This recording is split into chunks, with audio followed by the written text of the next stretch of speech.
If everyone would take their seats, we're going to get started with our meeting.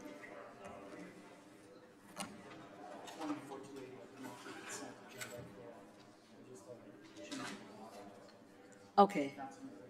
He's going to call it. Okay. And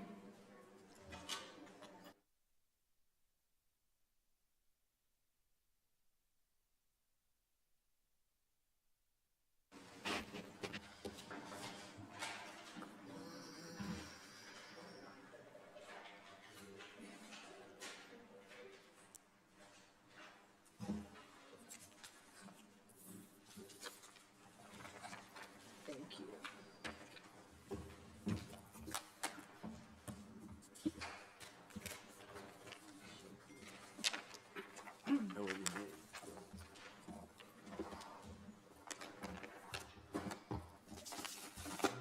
I'm sorry.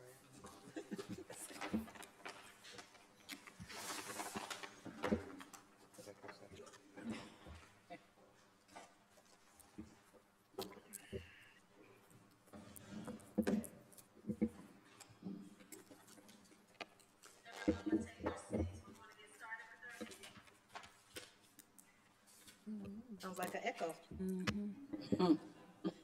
Sorry. Good evening, everyone. It's about 6:00 p.m. on Tuesday, September 24th, 2024. I'd like to call the meeting of the Peoria City Council to order. I'd also like to welcome everyone who's here in our historic City Council chambers, as well as our listening audience at WCBU. Welcome also to our audience watching on cable channel 22. Madam Clerk, the council mics are open. Please call the roll. Mayor Ali, Present. Councilmember Allen, Present. Councilmember Sear, Here. Councilmember Gordon Young, Present. Councilmember Graham, Here. Councilmember Jackson, Here. Councilmember Kelly, Here. Councilmember Euler, Here.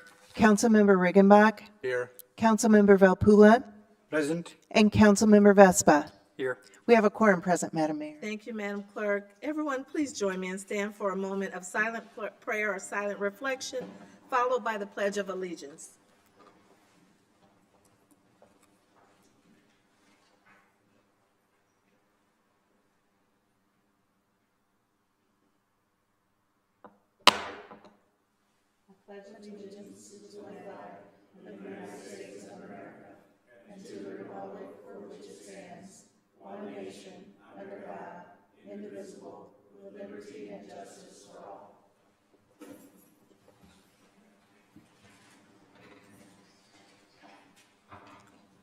Madam Clerk,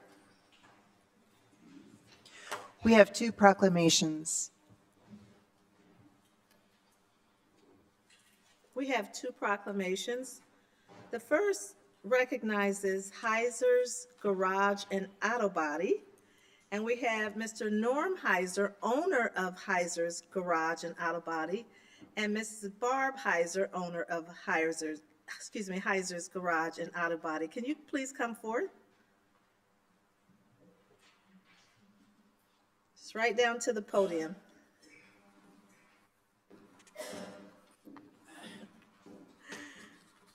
Good evening. Good evening. I'm going to read the proclamation, and then I'm going to turn it over to you for comments, Mr. All right. Heiser. All right, thank you. Whereas Heiser's Garage and Autobody was founded in Peoria at 1728 North Sheridan Road by Ray and Helen Heiser in 1949. Wow.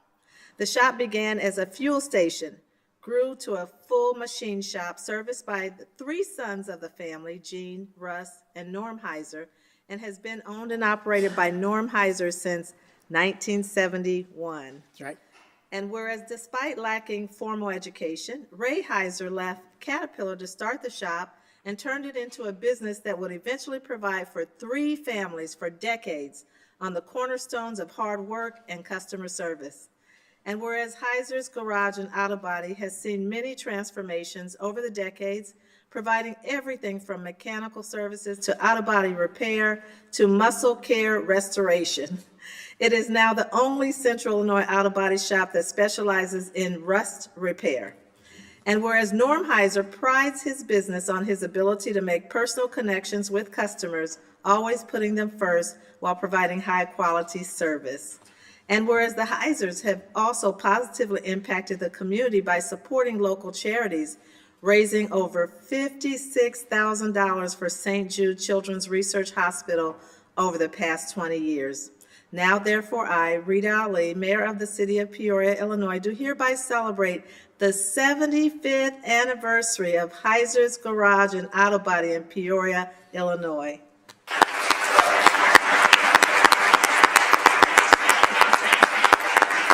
Thank you.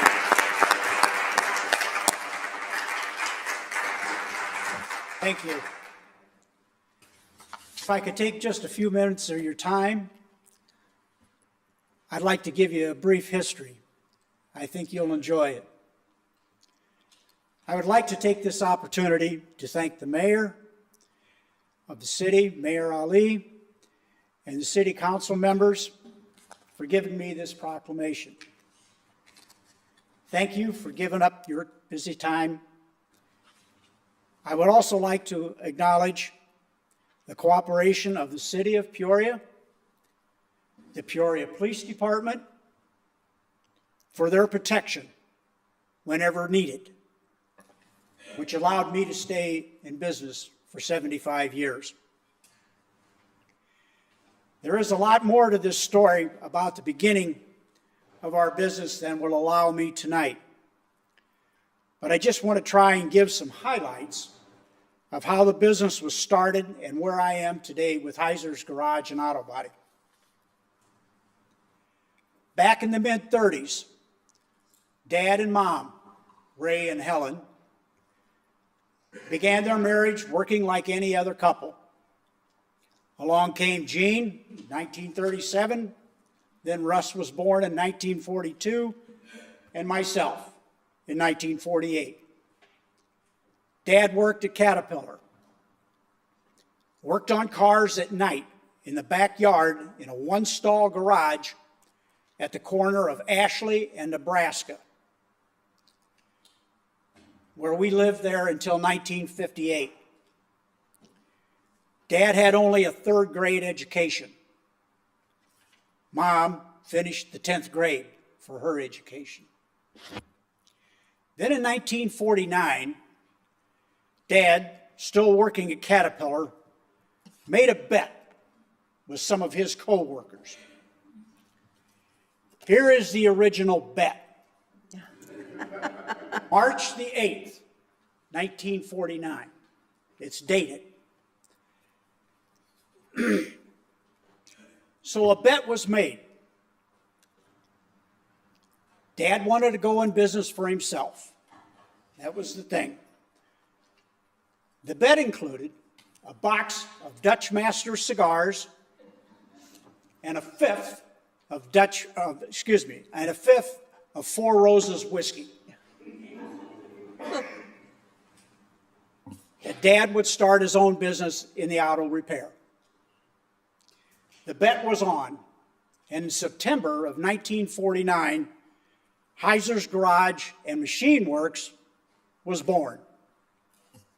Dad won the bet. All through the 50s, 60s, Dad, Mom, us three brothers shared all the work. Helen did the bookkeeping and paid the bills. From working on cars, trucks, school buses, whatever would fit through that overhead door, we worked on it. From major repairs to helping the neighborhood kids with their bicycles, we did it. To installing auto air conditioners, engines, transmissions, we did it. To running the Shell and then later the Zephyr gas station, working from 8 a.m. to 10 p.m., 6 days a week, and on Sundays from 10 until 2 p.m. We did it. In the later 60s, all three brothers left the shop. Ray and Helen continued with outside help. That was until Dad died in 1971. At that time, I was 23 years old, ready to get married, just graduated from ICC with a business degree, and Mom offered me the business. I jumped on it. In 1975, I graduated from Bradley with my automotive degree. And also in 75 and 78, my older two brothers decided to quit their jobs, one working at Chevy and the other one working at Ford, quit their jobs and came back to the shop. That lasted until they passed away, including my first wife, Linda, between the years 1993 and 2001. By that time, I was going strong in the collision and auto body repair and refinishing, which I started on my own back in the mid-'80s. I remarried in 1998, finished raising my two sons, one daughter, got them through school, and they graduated from college. They all have good jobs, and they're out on their own. With the help and support of my wife, Barb, my wife now for 26 years, and my children, we have continued to grow. With the introduction of fax machines, computers, cell phones, I've adjusted. Just ask them. From 2013 to the present, I've adjusted again to doing just rust repair and refinishing cars and trucks. I am truly blessed with my wife and kids who have supported me all through these years. I've always kept one thing in mind. All through life, when you take all the hits, bangs, and blocks that life hands you, think of yourself as a prize fighter. No matter how many times you get knocked down, get back up. That's right. Dust the gloves off, take the standing 8 count, and get back at it. Always stay in the center of the ring. Do the job to the best of your ability. That's the way Ray and Helen taught us. I hope Mom, Dad, Gene, and Russ are all smiling now. Of course. We did it. Thank you, Peoria.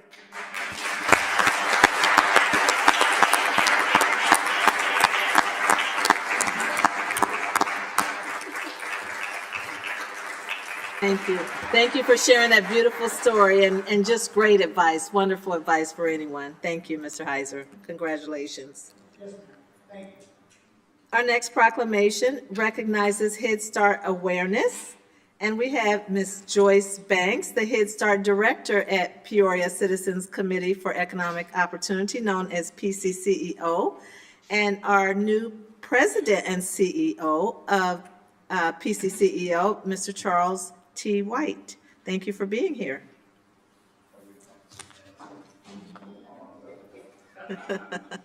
Our proclamation reads, whereas PCCEO Birth to 5 Head Start, the successful, comprehensive, family-oriented program for birth to preschool children from families with low income, has provided education, nutrition, parental involvement, and social services to thousands of children and their families in Peoria County.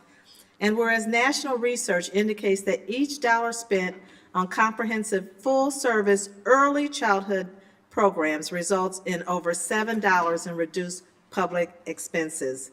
And whereas October has been designated as Head Start Awareness Month, and this community's PCCEO Birth to 5 Head Start program will join more than 8,000 Head Start centers across the country in celebrating the accomplishments of Head Start. Now therefore, I, Rita Ali, Mayor of the City of Peoria, Illinois, do hereby proclaim the month of October 2024 as Head Start Awareness Month in Peoria, Illinois.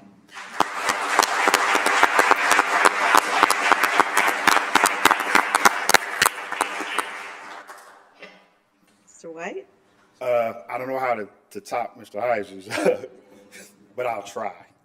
First of all, his statements are correct. One of the things we did at Head Start is we do stand in the center of the ring. Those people sitting behind me, that's the reason why we're getting this award right now, this proclamation. Those individuals and those that are not here is the reason why Head Start is what it is today. So to the mayor, to the council, City of Peoria, first and foremost, we want to thank you all as a program and as an agency. Secondly, Head Start is a program for PCCEO. It's a program that serves children birth to 5 years old. We prepare children for kindergarten and beyond. Also, we work with their families, which most people don't realize that we do. Our program truly does give the children a head start. Currently, PCCO's Head Start program has graduated an OBGYN. She's in New Orleans right now working. We have a CNN ABC correspondent, which I'm proud to say I went to high school with, was a Head Start program student. And right now we have a young lady that's working on her white coat to become a doctor from our program.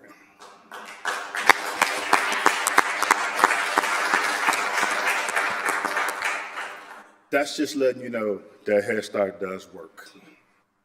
As the mayor has said, October is Head Start Awareness Month. As of October 1st, our Head Start program will kick off its pyramid program, the social and emotional tool we are using for all Head Start children and families.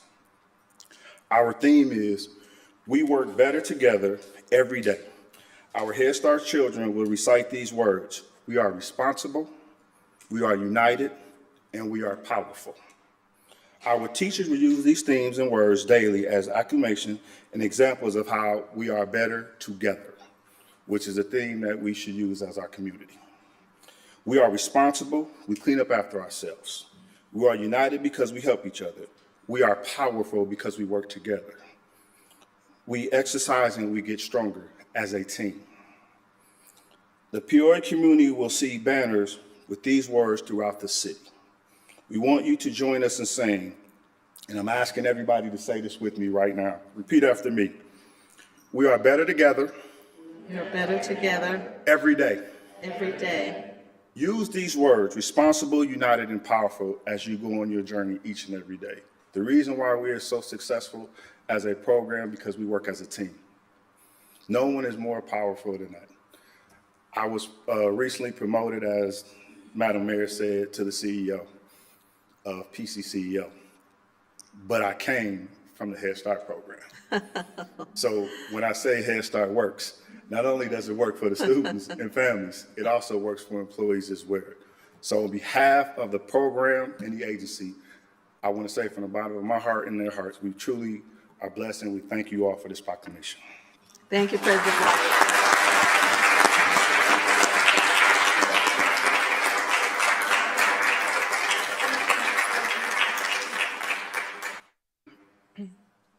Okay. Again, thank you, President White. I'm a big supporter of Head Start because I know what it can do for families. And thank you to all the families that came out in support of the proclamation tonight. Madam Clerk? We're at the approval of the minutes. Councilmember Riggenbach? Thank you, Madam Mayor. I move to approve the minutes of the joint City Council Town Board meeting held on September 10th, 2024 as printed. Thank you. Is there a second? Seconded by Councilmember Kelly. Any questions or comments? Please cast your ballots.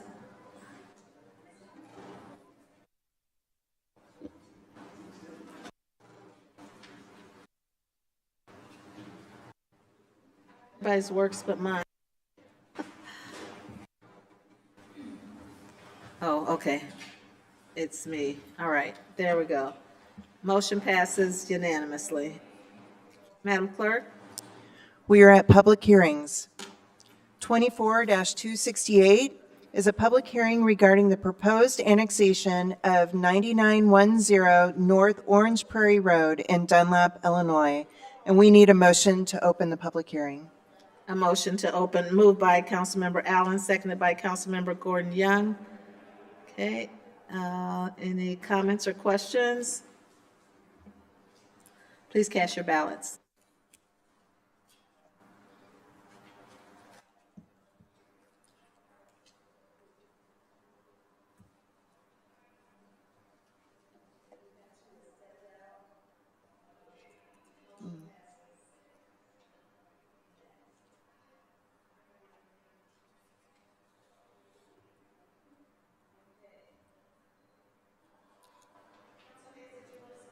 Or is it the manager? I'd be happy to, Your Honor. Okay. So the 9910 North Orange Prairie Road is subject of an annexation request. There was also some zoning matters for this.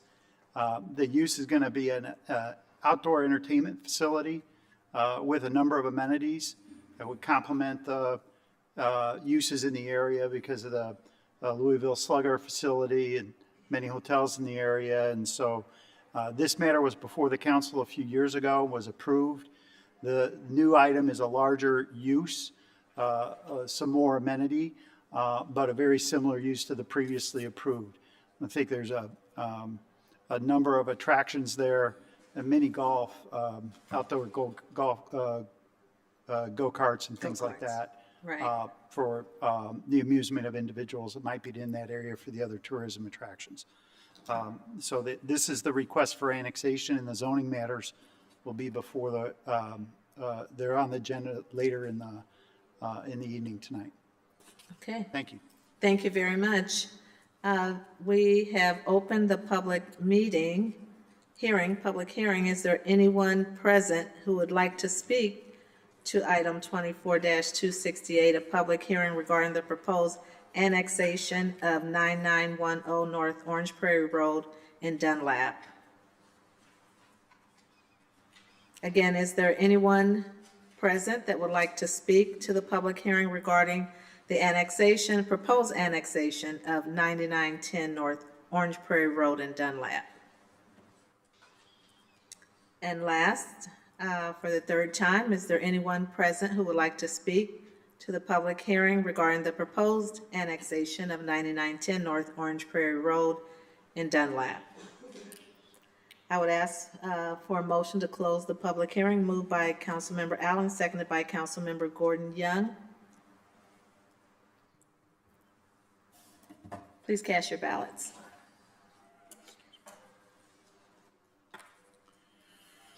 Motion passes unanimously. Madam Clerk? 24-269 is a public hearing regarding the proposed annexation of 6500 West Route 150 in Dunlap, Illinois. And we need a motion to open the public hearing. Okay, can I get a motion to open the public hearing? Moved by Councilmember Valpula, seconded by Councilmember Kelly. Please cast your ballots. Motion passes unanimously. Council Hayes, Corporation Council Hayes, would you like to speak to this?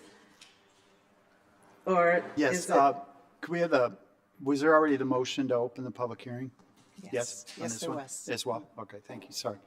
So I was focusing on what I was going to say, so I'm sorry I Okay. missed that. You're right. No problem. A little stage fright.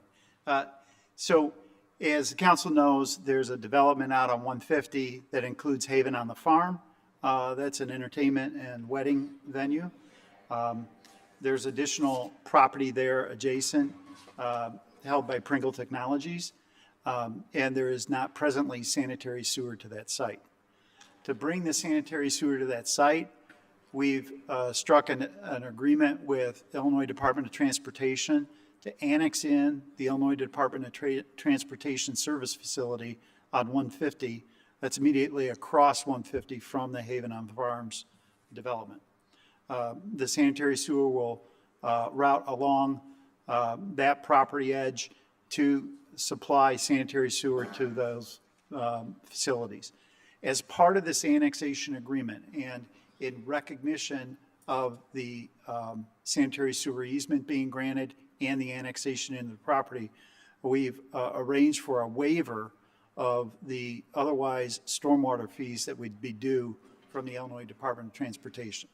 So they will annex in, provide that sanitary sewer easement free of charge, which the city would otherwise have to pay for, and in exchange, there'll be a waiver of the stormwater utility fees that would otherwise be imposed on that property. IDOT doesn't intend to presently connect to the sanitary sewer, but when or if they expand their facility, they may do so, and they'll make those arrangements directly with the Greater Peoria Sanitary District. I'd be happy to take any questions the council may have. Thank you. Thank you, Council Hayes. Councilmember Kelly?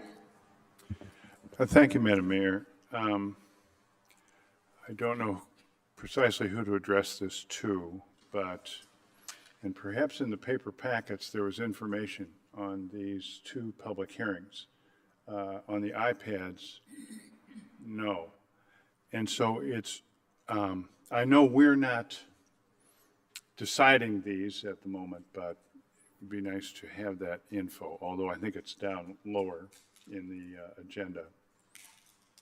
Thank you, Madam Mayor. You're welcome. May I respond, Your Honor? Pardon me? May I respond? Yes. So we'd be happy to style the agenda. I'm sure the clerk will accommodate with the same link that's in the agenda items later in the agenda, so that the link will appear in two different places and it'll take you all the materials, so that you don't have to go through the agenda and figure out which one it connects to. So we could have the same agenda reference item appear in two places. I think we can make those arrangements. That'd be helpful. Yes, thank you. Okay.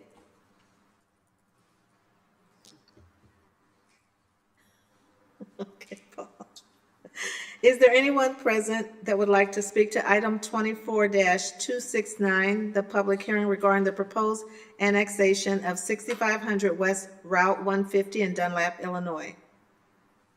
Is there anyone present that would like to speak to the public hearing regarding the proposed annexation of 6500 West Route 150 in Dunlap? And last, is there anyone that would like to speak to the public hearing regarding the proposed annexation of 6500 West Route 150 in Dunlap? Hearing none, I would ask for a motion to close the public hearing, moved by Councilmember Sears, seconded by Councilmember Allen. Please cast your ballots.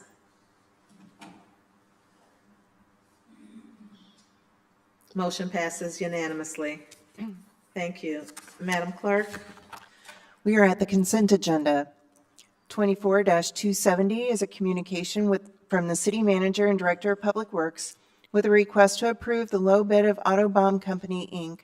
and award a contract for the Glen Oak Avenue resurfacing project in the amount of $587,000 with an additional authorization of $58,700 for contingencies for a total contract award of $645,700. 24-271 is a communication with a request to approve a resolution regarding the approval of closed session minutes.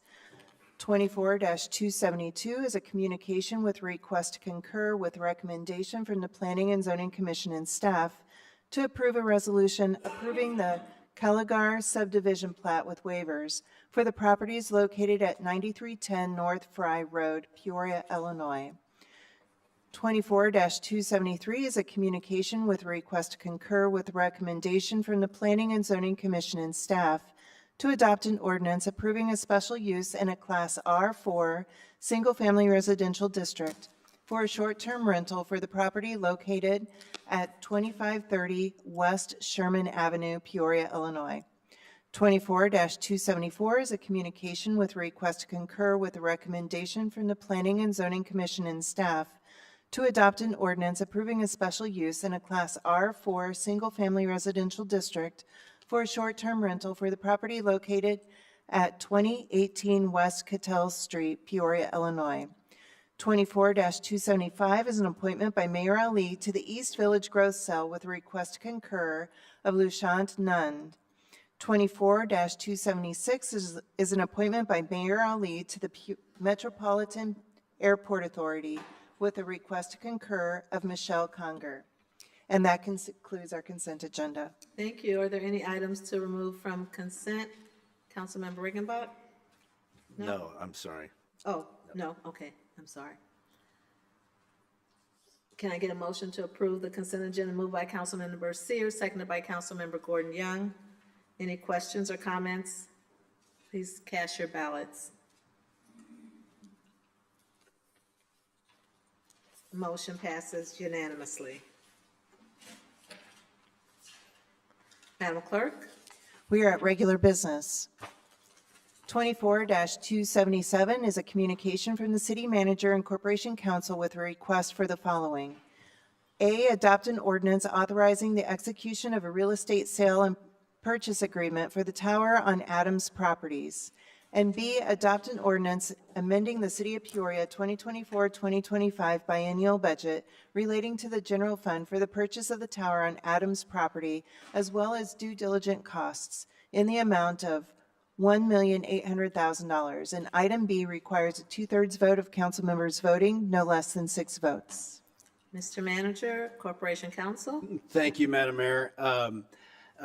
Thank you. This is the request, or this is the culmination of several months of discussions that we've been having with Cullinan Properties over what they call the Tower on Adams block, which is and includes the what other people know as the Commercial National Bank building, the PNC Bank building, the Creve Coeur Club building, and the corresponding parking deck. The Tower on Adams buildings are one 11-story property and one 4-story property of about 250,000 square feet of space. The longstanding tenants in those buildings include PNC Bank and Clifton Larson Allen, the accounting firm. There's a 350 space parking deck and 94 surface parking spaces.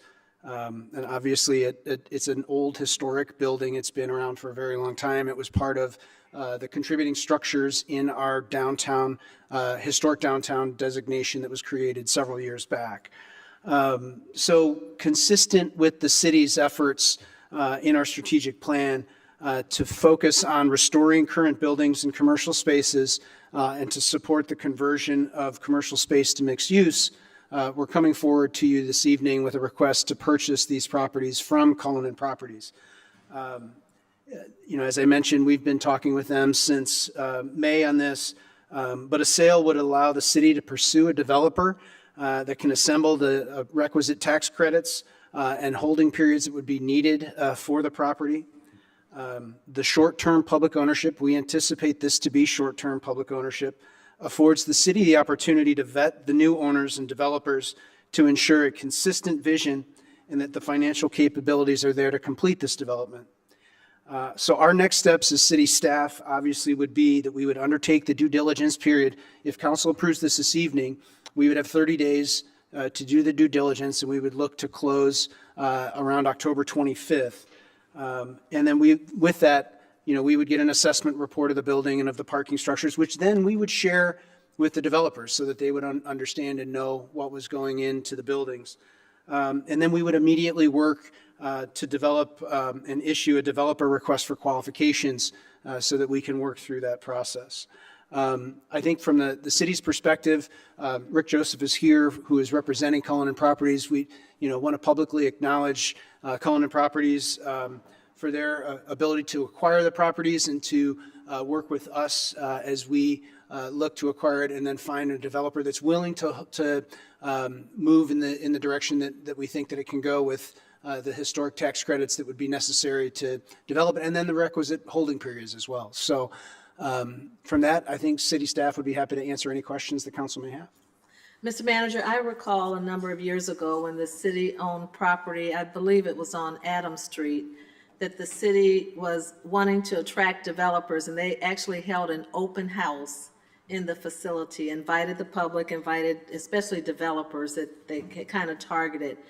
I would see this as that kind of opportunity to open up that PNC building, which is an amazing, amazing building, especially on that first floor, formerly Commercial National Bank building, to allow people and developers to come in and just see the potential of what this facility might be.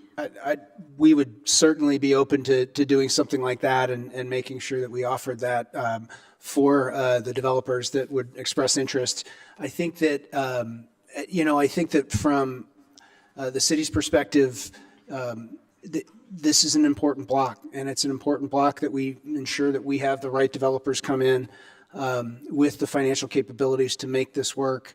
We really don't have to look very far to see in the central business district, we have some challenges with undercapitalized developers. So I think that's something that we need to certainly look at and make sure that we're vetting to find the right developer to come in here.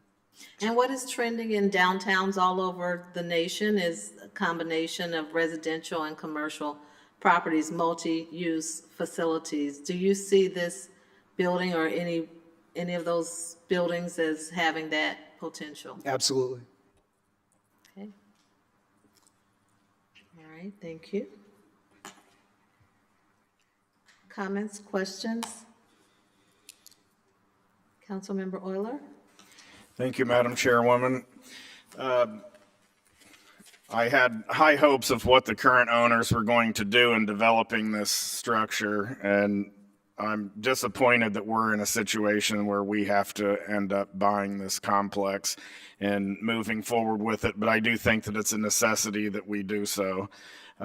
With its proximity to the Civic Center and its location in the Central Business District, it's a critical block for downtown. The parking deck in itself is a huge piece of the operation of the Civic Center, and having enough parking to satisfy the needs of what's an upcoming Bradley basketball season, an upcoming Riverman hockey season, going into concert venue season. Having that deck continue to sit shut down through this season, I think, would be disastrous for downtown. All it takes is a handful of people to start spreading the word that we can't find places to park and we're not going downtown, to add another nail in what's been a very difficult revival. And I don't say this in speaking on behalf of the Downtown Development Corporation, but serving as its chairman currently, I'm very sensitive to the needs of downtown and what direction we're going to go with creating a vision and breathing some new life into downtown, and especially the Central Business District, as we start to move on from the warehouse district and tying the development together. And so for those reasons, I'll make the motion to approve item A. Is there a second? Seconded by Councilmember Graham. Okay. Councilmember Allen? Thank you, Madam Mayor. Thank you to everyone who weighed in. I'm sure we all around the horseshoe received countless calls and emails regarding this important matter on today's agenda. And it was a decision that I truly had to evaluate, and pros and cons, because I know that everyone has their opinion of what is local government role in matters of development, or what local government role shouldn't be in matters of development. But we have a very unique opportunity here. One of our core pillars of our strategic plan was downtown development. The city of Peoria, this horseshoe, the community agreed that downtown development needed to be a strategic part of our future. And this is an opportunity to do so. When you talk about a core building that bridges the Central Business District as well as the Warehouse District together, it has so much potential. And I really think that it also demonstrates the seriousness that we are having towards our downtown and wanting to be in the driver's seat of that, to ensure that the right developer goes in there and to ensure that this building, this beautiful building that you talked about earlier, Madam Mayor, is used in the right way. And I think multi-use is written all over it. So again, I appreciate everyone weighing in on this. This was not a decision that I personally took lightly, but I do think this is the right decision that we move forward in acquiring this and then working with our economic development team and various stakeholders to ensure we get the right developer in there to take our downtown to the next level. Thank you. You're welcome. Councilmember Regenbach? Thank you, Madam Mayor. I too will be supporting the motion. And I want to thank Councilman Euler for his leadership on the DDC, because if you go through the warehouse district, you can see clearly the impact that the DDC has had, and the powerful force they are in getting the right developers into Peoria. So, Mr. Manager, could you just give us just a little bit of flavor, what role you think the DDC could potentially have in this project, or this property, I should say? Well, similar to what we've done in the warehouse district, the Downtown Development Corporation has been a great partner in being able to also vet developers and actually go out and find developers that have come into the city and have done development deals here, and particularly in the warehouse district. So I fully anticipate that we have an opportunity to work with the DDC in that regard. And, we could also certainly have a conversation with them about the management and oversight of the building as well. But I think that's something that we can have at a later date. But definitely, I think that they can play a role in helping us to find developers. Thank you. And I think it's important for folks to understand that the manager mentioned this in his opening remarks, that this is not a long-term purchase for the city. This is not a property we want to own and develop ourselves, but we're being the proverbial middleman here in connecting the right people with this property that, as has been said, is such a key for our downtown business district.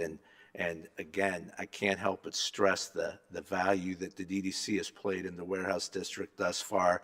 And this truly will be a link between those two areas. So I think this has a lot of exciting potential for downtown. And as somebody who works catty corner from that building, I can tell you that folks in my building are excited to see what's going to be happening next. And I will definitely be supporting the motion. Thank you, Madam Mayor. Thank you. Councilmember Jackson?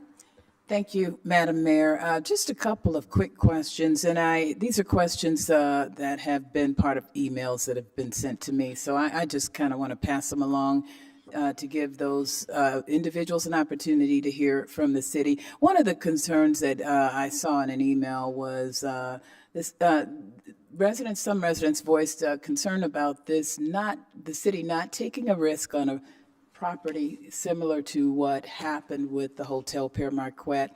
Could you address that for folks who express concerns about that? Yeah, the Père Marquette deal was approved in 2008 originally, and then it was modified a couple of times up until about 2011.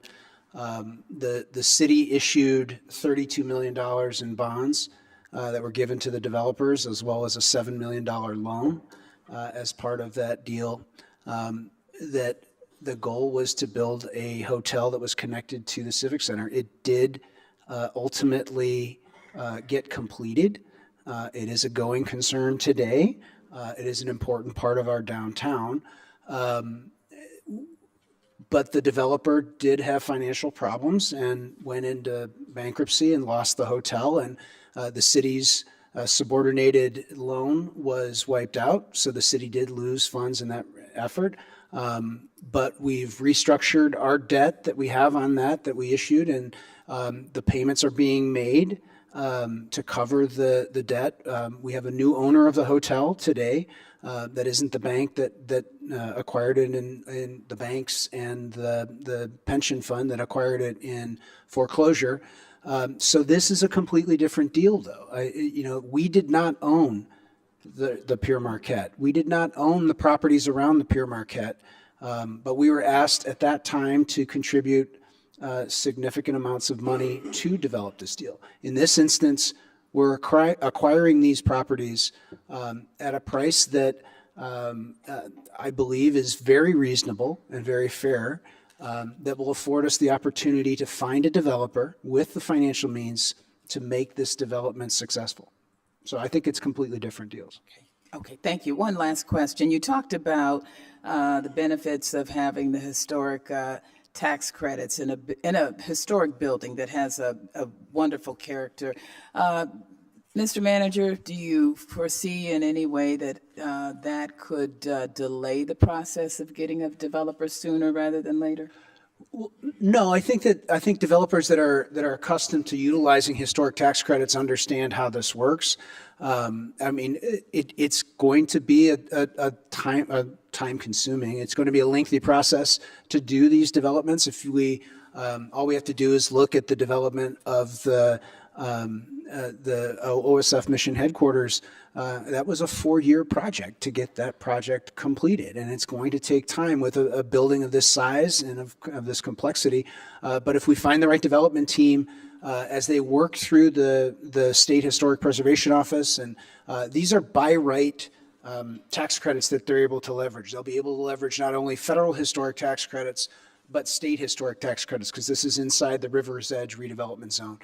So that provides, in addition to the 20% federal historic tax credits that's there for qualified redevelopment expenses, but there's a 25% state historic tax credit that can be applied. So that provides additional equity into the project, and I think it makes it attractive. The flip side is that they have to hold the property for that 5-year period of time after that. Okay. Thank you, Mr. Manager. Well, I know, having been a member of the DDC, I've been impressed with their ability to find developers for some of our real estate in downtown Peoria. So I will be supporting this project. Thank you, Madam You're Mayor. welcome. Thank you. Councilmember Kelly? Thank you, Madam Mayor. I will start my remarks by saying that I'm going to move to table this item. And it's important to understand around the horseshoe that a tabling motion does not, unlike a deferral motion, does not stop discussion on the main motion. But I want to get this out as early as I can. I think that in any standard purchase of a property like we're talking about, there's due diligence on the front end that is required and typically supplied by the seller to show where all the warts are that they know about, so that when somebody comes forward to buy, they know what they are buying. We don't have that, except for the parking deck. We don't have that. We're buying sight unseen. We can all see the outside of the building. And Madam Mayor, I worked in that building for 3.5 years. It was beautiful, as you say. It's a favorite building of mine. I don't like this structure very much. I would like the tabling of this motion to continue until we have that due diligence in our hands and we know what it is that we're buying. That's only prudent. We are rushing and rushing and rushing forward and giving the seller $500,000 for things that are said to be have happened. Well, let's see what the current owner has done with the properties that's worth $500,000. We're buying the properties. We are not buying her employees' time, effort, noodling, all that stuff. We're buying the property.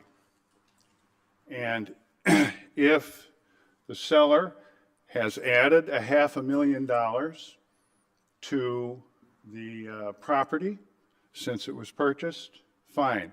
If not, I think that perhaps there is not any particular reason why our taxpayers should provide $500,000 for nothing.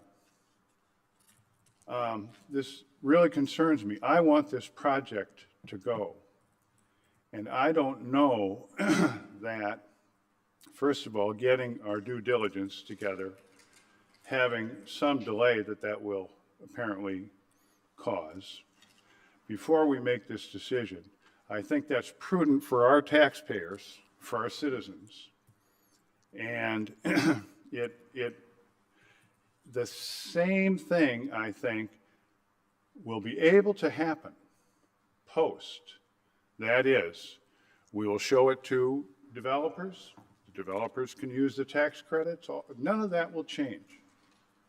What does change is that everybody knows what they're buying. On the $500,000, I don't know how committed we are to that. It disturbs me greatly. If we end up doing that, well, we'll end up doing it.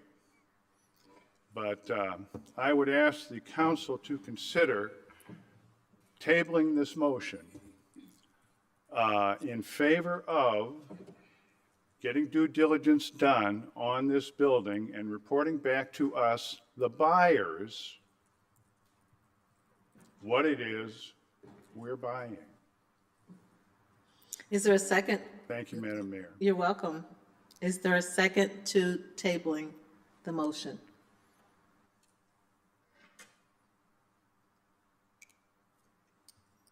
There's no second. Okay. No, but okay. Pardon me? No, sorry. Okay. Councilmember Seer? Thank you, Madam Mayor. In my humble opinion, I truly believe that this transaction really belongs in the private sector, not the public sector. And I have a very simple rule. I've been sitting in this chair the last 7.5 years now. If I cannot explain my vote to my family or my constituent, I just cannot support it. And this is the case. Although I agree with my colleague, Mr. Orler, what he said, but I just cannot explain this transaction to my constituents. I just cannot support it, so I'll be no for this. Okay. Thank you, Madam Mayor. You're very welcome. I do want to point out that city staff leadership, city manager and the economic development team have worked with the Cullinan team since I think around May of this year, doing some due diligence, looking at the property. In my honest opinion, for the purchase price, the price that the current owner purchased it for, I believe was a very, very good deal. And so that's why I'm currently comfortable at the price that the city is offering to pay for the property. I don't believe that the city could have purchased that property at the price that it was purchased by the current owner. I don't believe that for a minute. Councilmember Graham? Manager, how quickly can we get the parking deck repaired? 'Cause I think Councilman Euler hit on something very salient, very important. We have this huge economic engine, regional economic engine called the Peoria Civic Center, right across the street from this building, which the current owner would just put on for an auction, a fire sale, if you will. Could be disastrous. We have precedent for stopping auctions that might be deleterious for the neighborhood, in this case, our central business district downtown on a smaller scale in District 2. This is in District 2 as well, when we served as the midwife, if you will, for a transaction which District 150 was nice enough to let us consummate, not just selling off in an auction, 839 West Moss Avenue, which was the old school, my old grade school, as a matter of fact, and allowing us to come up with a suitable suitor, if you will. Oh, that's an alliteration, a suitable suitor. And it took some months. We had some misfires. We had the Montessori school maybe interested, et cetera. But we ended up ensuring that that West Bluff neighborhood was not damaged by a building that could be bought in a fire sale. And I do think that this price, whether we like this or not, I wish she had gone ahead and developed it herself, but I do believe that it's below fair market value with what we're going to pay. So the Rococo building, if you will, is, I agree with the mayor, she's right on. This is a beautiful facility. And if I were a younger man and I had the resources, I'd love to buy it. But that parking deck is critical. I've been told that we've had events downtown, Easter Hills, for example, and other events coming up here, Bradley basketball, Riverman hockey games, all the other great events that occur at that Civic Center. And we're fixing up the street to make it more pedestrian friendly. I think it's critical that we know how quickly we can get that deck fixed, because we've had some experience with decks like right across the street in the Twin Towers. So I gave you a frame now, and you can put a beautiful picture in that frame. Thanks, Councilman. Part of the ask this evening is for us to get some money so that we can spend it with doing some due diligence. And one of those elements is to do an assessment of what's needed to get the parking deck back and operational. Once we know what is needed, then I can come back to you and say, here's what the cost is to get that up and running. That's certainly something that I think is an important decision for the council to contemplate. How quickly do we want to bring that on for all the reasons that you outlined, and the importance of having that for Civic Center events and what's going on. So we're going to move with all due speed. Okay. If council approves this evening, we'll have the funds to be able to do that assessment and get back to you. We have an assessment that was done several years ago of the structure when we put the parking deck into our an administrative hearing process for some of the violations that we saw in the building. We've done that with all the parking decks downtown. In fact, we're kind of working our way through all of those decks. And that's something that we'll try and get back an answer to you as quickly as we can. And, you know, I take a look at the Central Business District. I know Denise Jackson has as well in the Warehouse District. And we have unleashed a tremendous amount of entrepreneurial prowess, if you will. Look at some of our entertainment owners, the money that they're spending, whether it's Jack Barris, his project, the money that's currently being spent by John Hopkins to move the Neon Bison, Ty Siebert with what he's doing to punch through to Main Street with a top-notch restaurant from Saddle Up. We have got to be sure that we don't have a block that ends up being acquired by somebody who has no respect for the entrepreneurial energies or investments that others have already made. And if the price were different, perhaps I would be a no vote as well. But I think we're just going to be a midwife. That's what I think we're going to be. And I think it's going to be moved over to somebody who's going to see the value of this property. We're beginning to see movement on Main Street with the Madison building. We're stymied with the Riverview Plaza building, AKA Chase. Hey, we've got to get our downtown back into a position where we're all proud of it. When we go downtown with our friends and relatives, and when we expect people to go to the Civic Center for great events, they need a place to park. So while it's not an ideal situation, and I wish Colin had developed it, this is what we are left holding.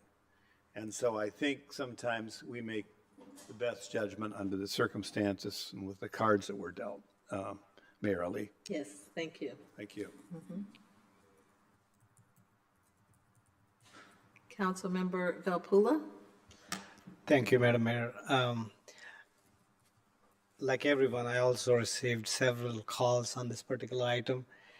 And I kind of had this answer for a lot of questions that were asked, but one question that was reiterated in all my conversations was, I just wanted to put it out as is. Why are we buying this building? Is there any particular reason? And that is answered here, but is the city going to have the appetite to buy other buildings out there like the Hamiltons? So what kind of precedents are we setting here? Well, I think that you know, there are other buildings in downtown that certainly aren't as fully activated as this. But this is almost an entire city block. When you look at this, there's a small corner parcel that's on this block, but with everything, this is a significant, 250,000 square feet is a big amount of square footage. So this is a block of significance. It's really kind of the bridge between the central business district and the warehouse district. We have neighbors with Ameren in their building across the street. You have OSF On Call that has OSF has invested a significant amount of money into that facility. Illinois Mutual continues to invest and has been a long time downtown business here right in this block. So this is an important block strategically for the city, and I think that that's one of the reasons why. And in this instance and at this price, I think that this was worthy of us looking to acquire this for the short term and then find the appropriate developer to move in and take the building over. I have a second follow-up question. There are currently 2 tenants in that building, and there is news around that PNC wants to downsize, and there is another accounting firm. So what is the status of those 2 tenants at this point? You know, I think they have existing leases. PNC has expressed their interest in looking at making some modifications. But I think that we'll continue to work to see what we can do to keep them in the space. And then from there, we'll see what we can do to find the appropriate developer. But I think in the short term, it would be to keep them in the space. Thank you. Thank you, Madam Mayor. You're welcome. Councilmember Riggenbach. Thank you, Madam Mayor. All this talk about the parking deck has me a little nervous because for those of you that don't know, tomorrow is the kickoff of the concert season at the Peoria Civic Center. And me and my son will be there to see Foreigner and Loverboy. So hopefully we got a parking spot somewhere.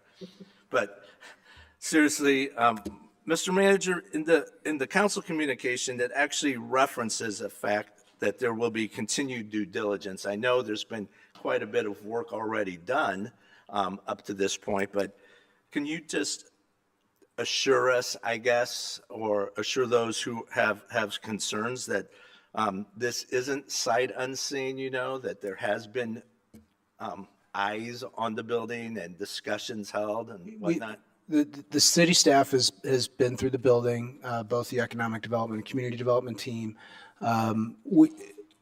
We've had our assessments that were done as part of the enforcement proceedings from the administrative hearing about the deck. We're asking you for $1.8 million, which is asking you for $50,000 more so that we can hire firms to do the appropriate due diligence work on an assessment of the parking deck that would be what is it going to take to get the parking deck up and operational, and then also to provide some additional assessment of the building so that when we issue our developer solicitation, they know what's in the building. Thank you. I think, and I'm not the commercial real estate developer here, but if you had told me 3 months ago that we had the opportunity to purchase this parcel for $1.8 million, I'd say you're kidding me, right? The fact that somebody originally purchased it for less doesn't diminish the value that we're getting today. In my day job, somebody calls me up and says, hey, somebody just bought Apple stock yesterday at X, and I want to buy it too. And it's like, well, today the price is X plus 50 or whatever, you know, but that doesn't mean it's a bad deal. So I think we're missing the point here by finessing this too much. I wasn't on the council when the original Pure Marquette deal was brought forward and voted on, but I was there when some of the changes were adapted to that. And one thing we heard in those days was, why doesn't the city put out an RFP? Why doesn't the city look for other developers? Well, we couldn't do that because we didn't own the property. And I think that's something that will distinguish this clearly from the Pure Marquette among 101 other things. But the fact that the city is going to own this will allow us to do the vetting of the developer and ensure, to the best of our ability, a level of confidence that wasn't there perhaps with the Pure Marquette deal. So those are truly apples and oranges. And again, I think that there's a lot of good reasons to move forward with this, as other colleagues have expressed. And hopefully, like I say, I'll get a parking spot tomorrow night for Foreigner. Thank you, Madam Mayor. Thank you, Councilman. Councilmember Vespa. Thank you, Madam Mayor. So just to distill what we've heard, the Pere Marquette deal was an unsecured loan. Okay, if they defaulted in payments to us, we were out of luck. This, we're actually purchasing something, so we have something in hand. And yeah, I get a little indigestion over the price difference. I understand that from people, but it does depend where you buy something, because you can buy or sell a car in a private, or just put a sign on your car saying, give your phone number and try to work something out on the street. But the price that's sold for is probably going to be different from what a dealership is going to sell for. My understanding is that this was like a New York private equity firm or something that just wanted to offload it, and so they didn't do any marketing with the property. Is that consistent with your understanding, Manager? That's very consistent with my understanding of what happened here. Yeah. So yeah, it depends on how you sell, a piece of personal property or real property. That can ultimately result in a difference in price. So ultimately, that's not going to sway me. I am a yes on this. Thank you, Madam Mayor. You're very welcome. Councilmember Kelly? Thank you, Madam Mayor. This may be sour grapes, but I guess it is sour grapes. But based on a lot of the logic flying around the horseshoe, we really ought to get serious about buying the savings tower, because that will guarantee that it comes through well.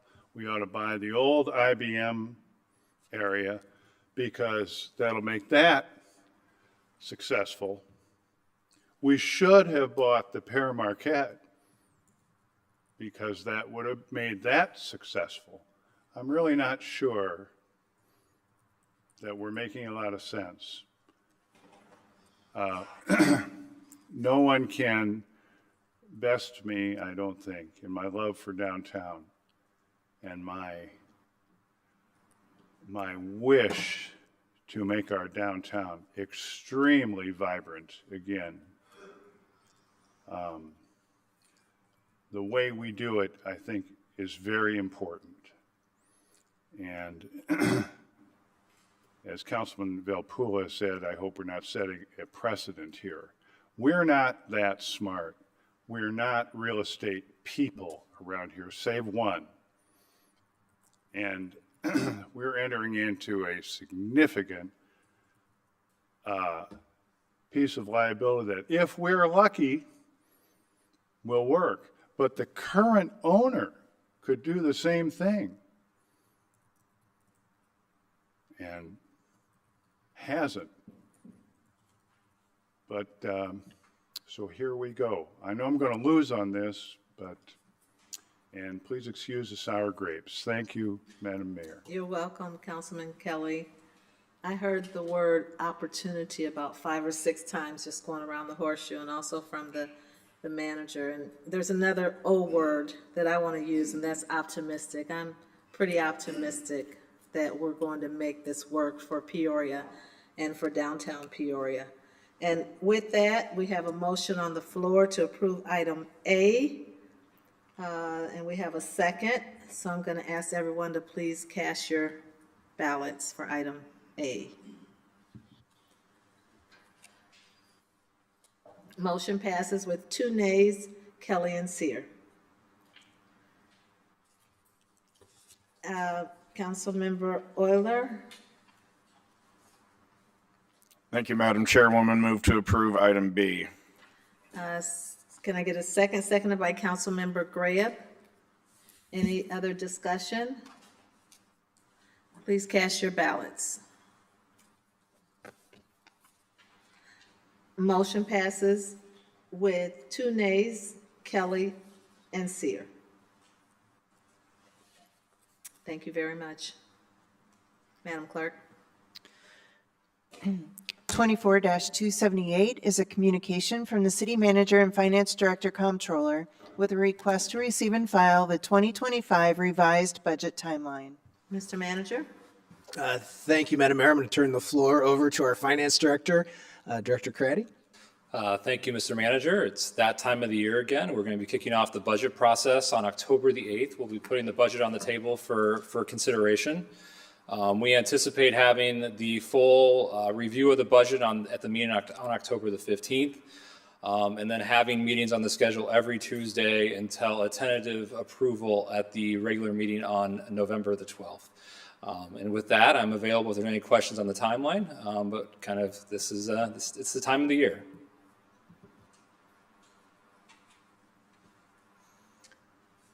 Councilmember Kelly. Thank you, Madam Mayor. I'm just glad we're not meeting on Halloween this year, but Yeah, the schedule looks fine. Thank you. my wife might have a problem with me doing it on Halloween this year. Thank you, Madam Mayor. You're welcome. You want to make a motion to receive and file? Yes, thank you. I do move to receive and file. Seconded by Councilmember Valpula. Any other discussion? Please cast your ballots. Motion passes unanimously. Thank you, Director Prairie. Madam Clerk. 24-279 is a communication from the City Manager and Chief of Police with a request for the following. Approve the sole source purchase of LE Web for agencies for leads-only access through an agreement with Regis in the amount of $20,265 for startup costs. This item requires a 2/3 vote of council members voting, no less than 6 votes. Excuse me. And item B is to approve the sole source purchase of LE Web for agencies for leads-only access through an agreement with Regis in the amount of $2,777.50 for monthly service costs in the amount of $33,330 per year. And this item also requires a 2/3 vote of council members voting, no less than 6 votes. Turn it over to the chief to walk through this item. Sorry, I didn't know the mayor was gone, but good evening. Mayor, council, city manager. As of July 1st, the Department of Innovation and Technology ended the support for IWIN, the Illinois Wireless Information Network, which caused us to be unable to access law enforcement data, law enforcement automated data, our lead system from our squad cars, which means we couldn't run plates, we can't run driver's license, FOID cards, et cetera, everything officers do on those fancy computers in the cars that everybody asked us about. So because of that, we had to find a system until we get our new CAD RMS system that everybody is aware of that we're working through. We had to have a system to connect us. And this is something the statewide stopped using IWIN.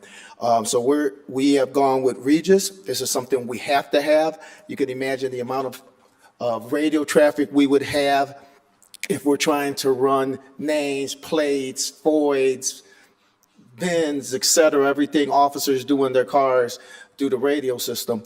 This is just to make sure we are connected between now and the time that we get our CAD RMS system up, in very simple terms.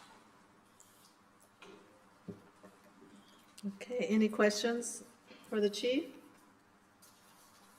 Can I get a motion? Councilwoman Jackson.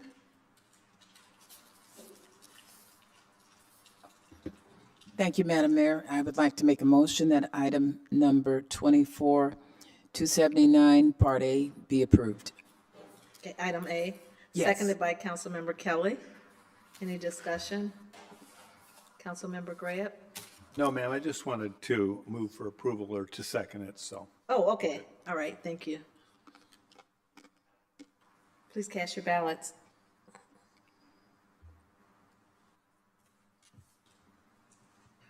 Motion passes unanimously. Councilwoman Jackson? Thank you, Madam Mayor. I'd like to make a motion that item number B be approved. Item B, seconded by Councilmember Graham. Any discussion? Please cast your ballots.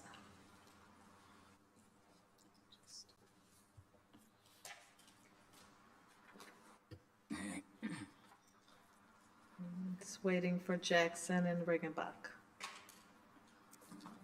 Motion passes unanimously. Thank you.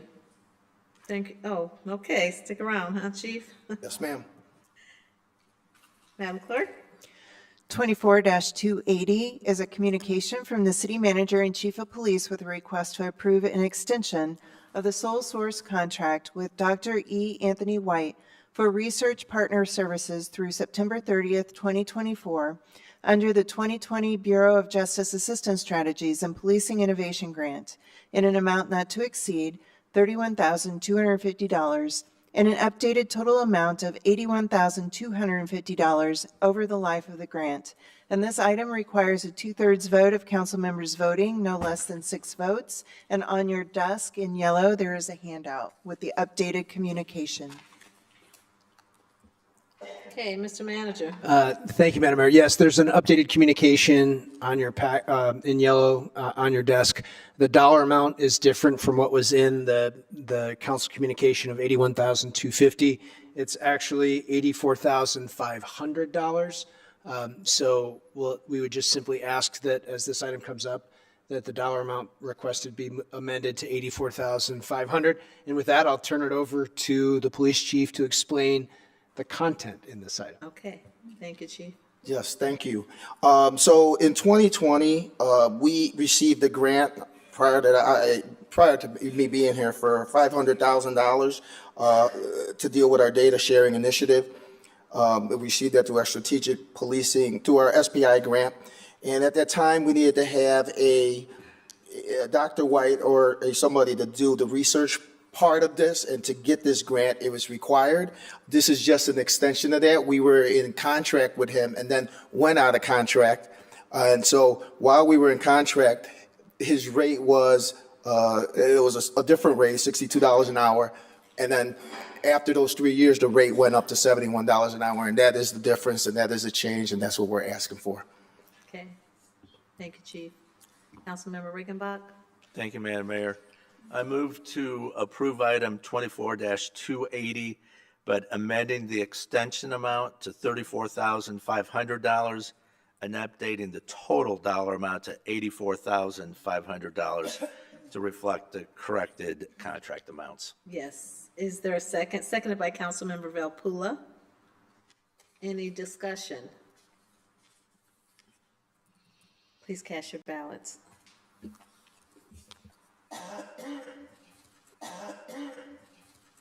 Motion passes unanimously. Thank you, Chief. Madam Clerk. 24-281 is a communication from the City Manager and Director of Community Development with a request to concur with the recommendation from the Planning and Zoning Commission and staff for the following. A, approve a resolution approving an annexation agreement for property located at 9910 North Orange Prairie Road and North Illinois Route 91. And B, adopt an ordinance annexing property located at North Illinois Route 91. C, adopt an ordinance rezoning property from a Class R3 single-family residential district to a Class C1 general commercial district located at 9910 North Orange Prairie Road. And rezoning property to a Class C1 general commercial district located at North Illinois Route 91.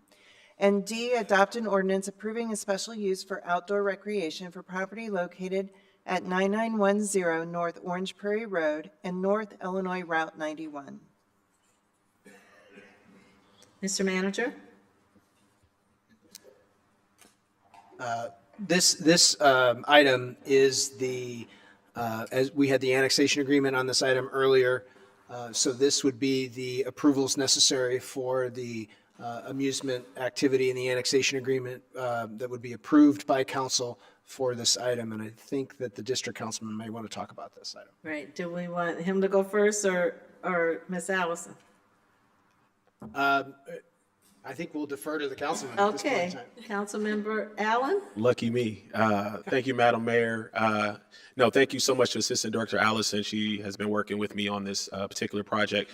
Before I dive into a little bit, though, Corporation Counsel Hayes, can you just speak to the difference between the special hearing that we occurred in the beginning of our agenda and what we currently have in front of us right now with this item?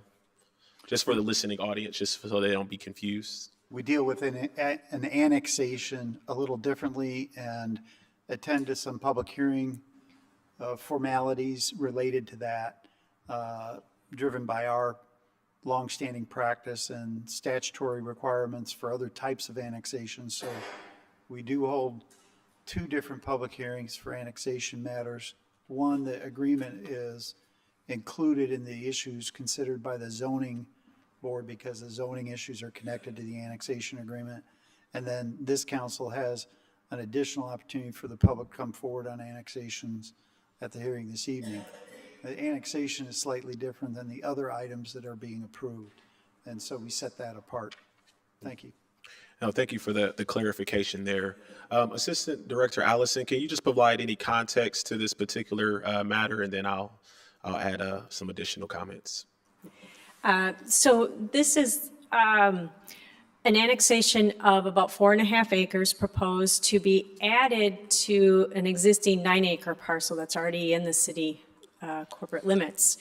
The 13 total acres would be proposed to be used as an outdoor recreation facility, which is including go-kart, mini golf, outdoor destination for activities such as those. So the other components of this include a rezoning. If you so choose to annex, we need to zone the property as for a commercial zoning. And then the fourth component is actually the special use request for the outdoor recreation. Outdoor recreation in the C1 zoning district requires a special use approval specific to a site plan that you have within your packet of information. I can answer any questions if you'd like. So just for clarity, we have three things happening. We have an annexation, a rezoning, Correct. and then a special use permit, all in one matter. Is that correct? Correct. Okay, so I just wanted to put that out there because, again, I know it can be a little confusing. So, but with this particular matter, though, there has been some concerns brought forth to myself in the petitioner, and so I would like to request a 2-week deferral into our October 8th meeting. In between now and then, I'm going to convene the petitioner and some of the residents in the area and see if we can reach some compromise and see where we go on our Tuesday, October 8th meeting. So I'd like to make a motion to defer for 2 weeks, please. Thank you. That's seconded by Councilmember Seer. Any other questions or comments? Okay, this is a 2-week deferral to our next council meeting. Please cast your ballots. Motion passes unanimously. Thank you, Director Allison. Madam Clerk? 24-282 is a communication from the City Manager, Corporation Counsel, and Finance Director Comptroller with a request to adopt an ordinance to amend Chapter 18, Article 14, Section 18-631, existing tobacco retail licenses of the city's municipal code. This is Corporation Counsel. Okay. Thank you, Your Honor. As the council will recall, we previously separated our tobacco licenses into 2 separate classes. So the idea was that the more intense tobacco licenses relating to standalone shops would be something that we would look to restrict. And so we set a cap at the number of shops that we had. From a closure of a facility now, the Class 2 cap is now in excess of the number of Class 2 licenses that we have issued. In order for this set of restricted devices to work, give the council as much discretion as possible in where these standalone tobacco-type shops would be. We need to reduce the cap now, so there isn't a license available. The courts give a lot more deference to city councils making decisions on limits of items rather than picking and choosing between applicants whether to grant a license or not. And so this puts council in the best place to advance that issue, to allow these standalone shops if that amenity is required for a particular neighborhood, if it would be beneficial, but to otherwise restrict these standalone shops so that retail merchants that are offering a broader array of products to the public are able to use the profitability of these items to sustain their businesses that offer more amenity to those neighborhoods. So this is sort of continuing with that, and you'll see us from time to time as these licenses fall away for whatever reason, coming back and adjusting this cap. Just as a housekeeping matter, there's plenty of room in the cap space for sale of tobacco incidental to other elements of business, so we don't need to adjust that cap at this time. I'd be happy to take any questions you may have. Thank you, Your Honor. Thank you. Any questions for Council Hayes?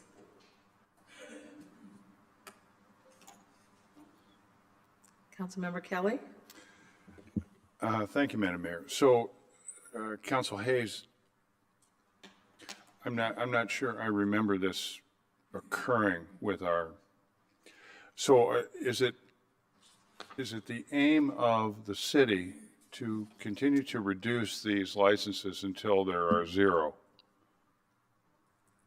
Or in other words, as soon as somebody goes out of business, that license is done?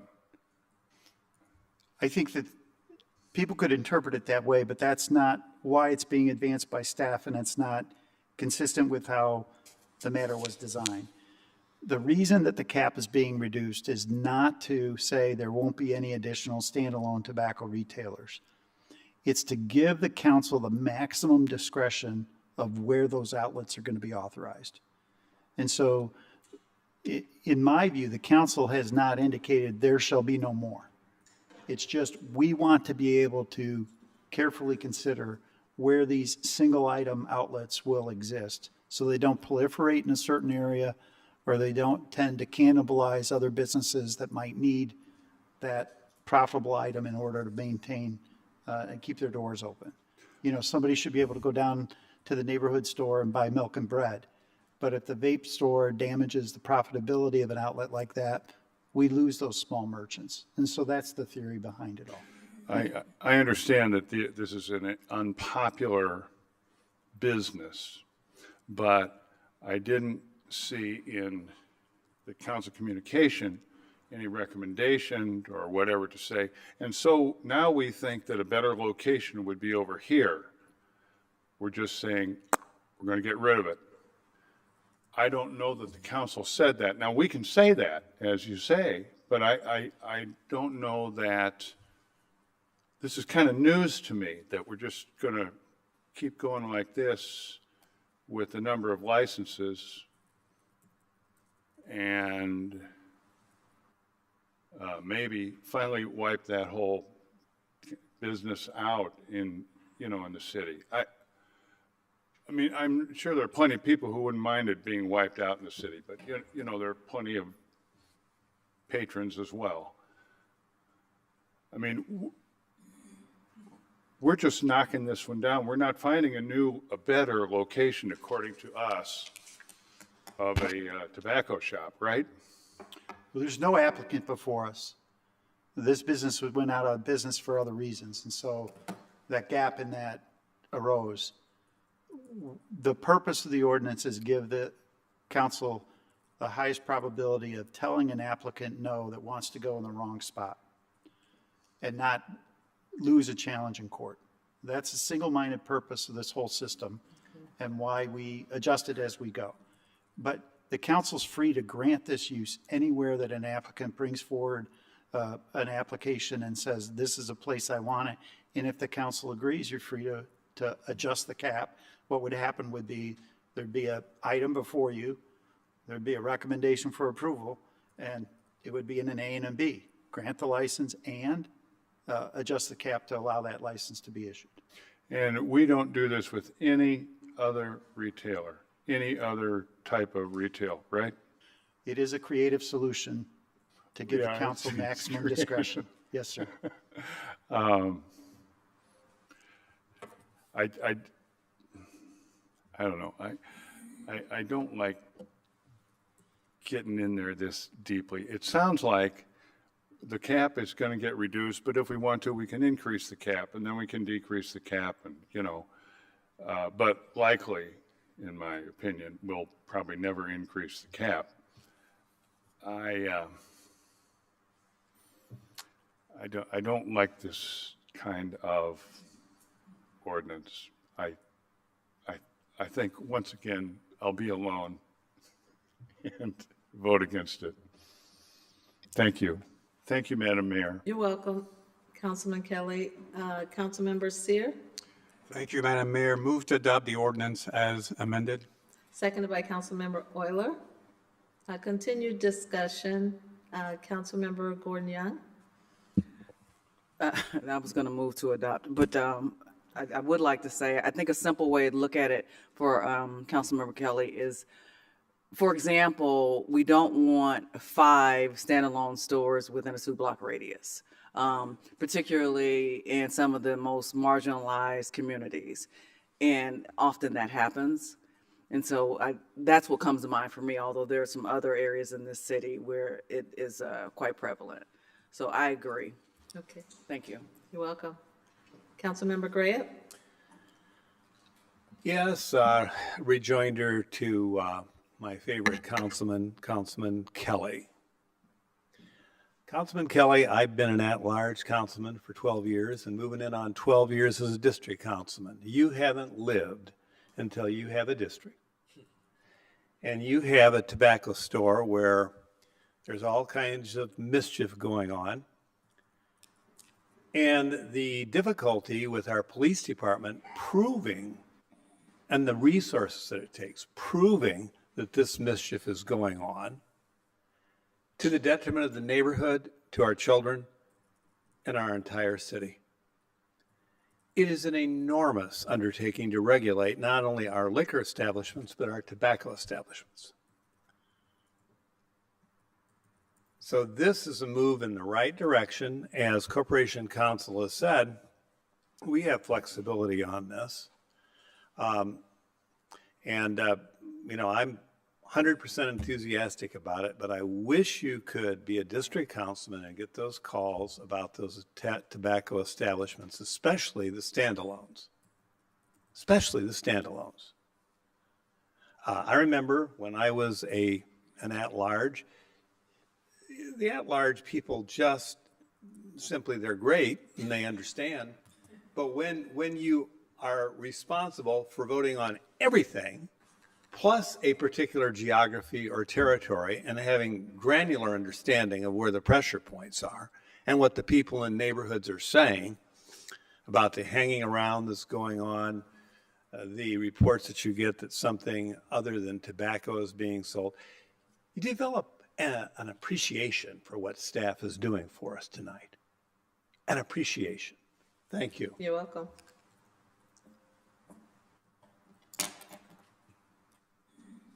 Councilmember Kelly. Thank you, Madam Mayor. And Councilman Graham, please excuse me for never having been a district councilman. I find your logic interesting.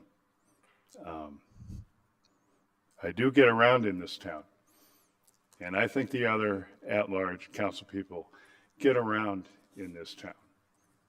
And to say about another council person that, well, you know, you're just a little bit inferior, it kind of bothers me. You and I have always gotten along, even if we disagree.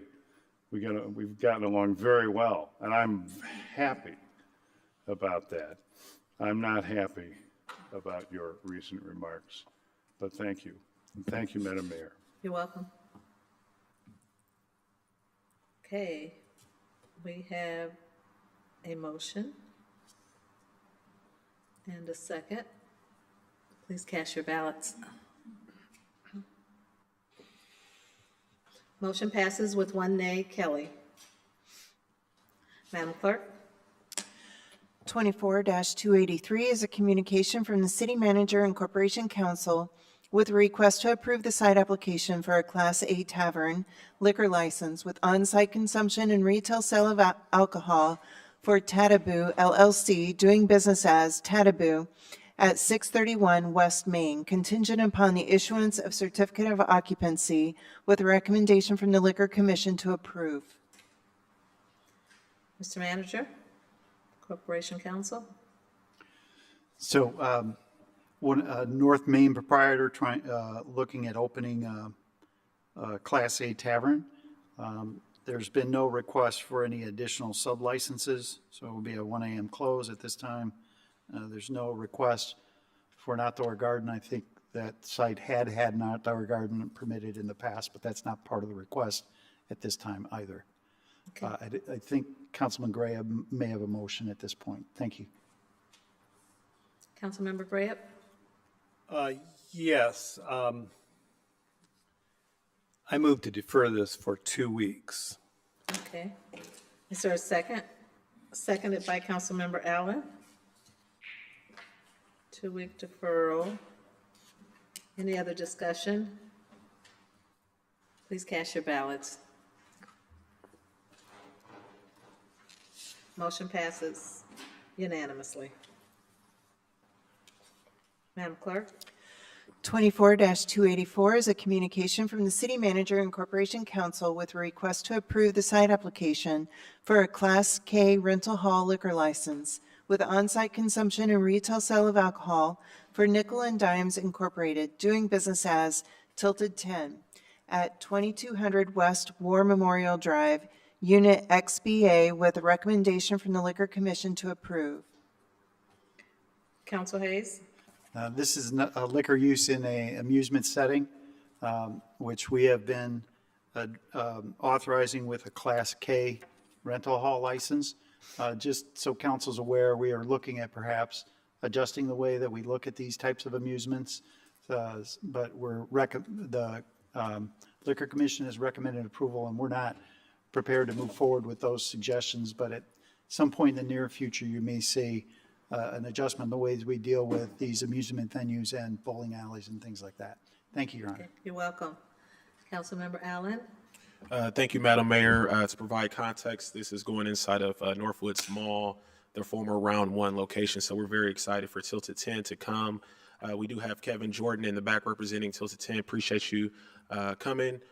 Madam Mayor, can I give Mr. Jordan just privilege of the floor? Absolutely. If you could just speak to your intentions and how your operations different from the previous occupant that was Round 1, sir.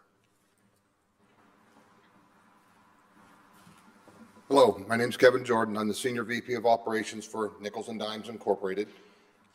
We operate family entertainment centers throughout the U.S. This is our 52nd year in business. I started with Mr. Singer.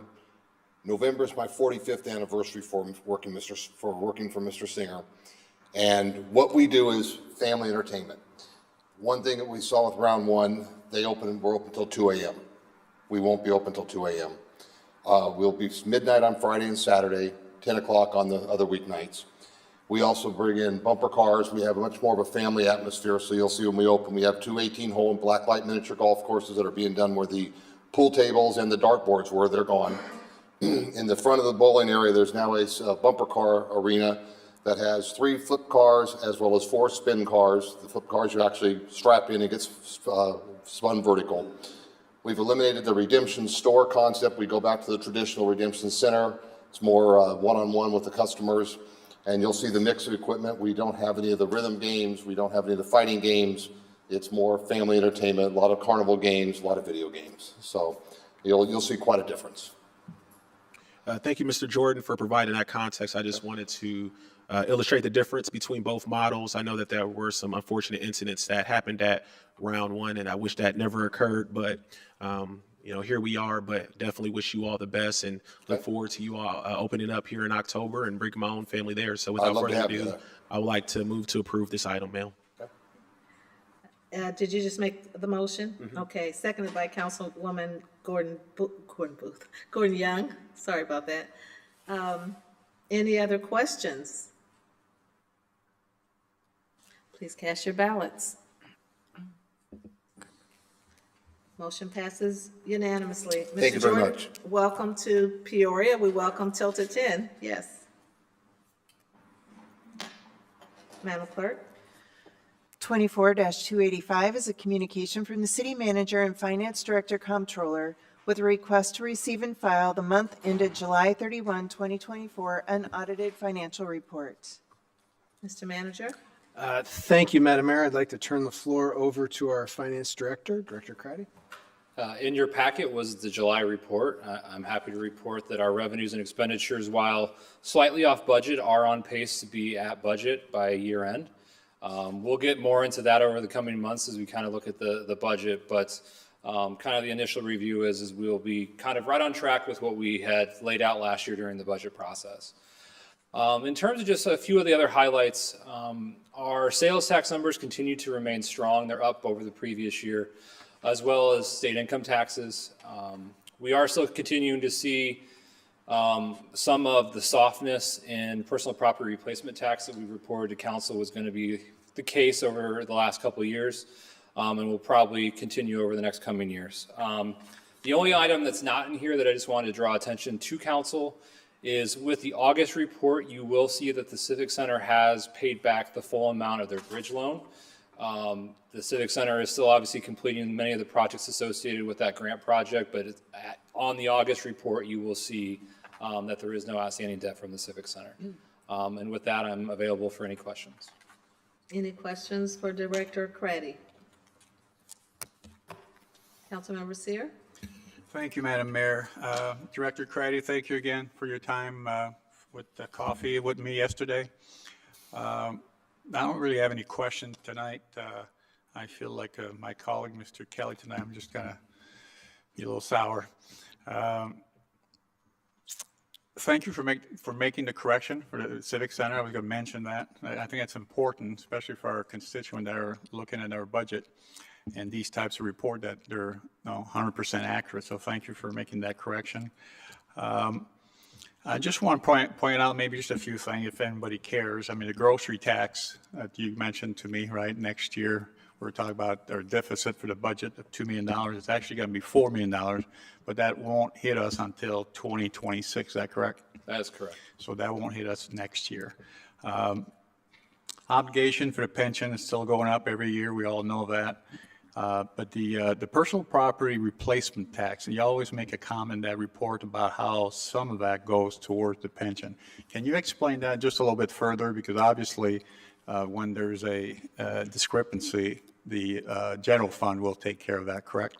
Yeah, and in terms of the funding for our public safety pensions, we really have three funding mechanisms. We have property taxes, we have personal property replacement taxes, and really any remaining amount gets transferred out of the general fund. So what we see is when we see the numbers coming down from personal property replacement tax, it means more of the reserve dollars from the general fund have to go towards those pension obligations. And so, over the last couple of years, we peaked at around $28 million for personal property replacement tax. Last year was 20, and this year we estimate probably being around 12.5 million. So that reduction is just starting to put more pressure on the general fund for that portion of making our obligation payments for the pensions. Last question. Our staff has done a tremendous job with all kinds of money we've been getting, grants from a lot of our different departments, especially for police and fire. The accounting is a little different, though. Can you explain to us and our constituent how does the accounting works?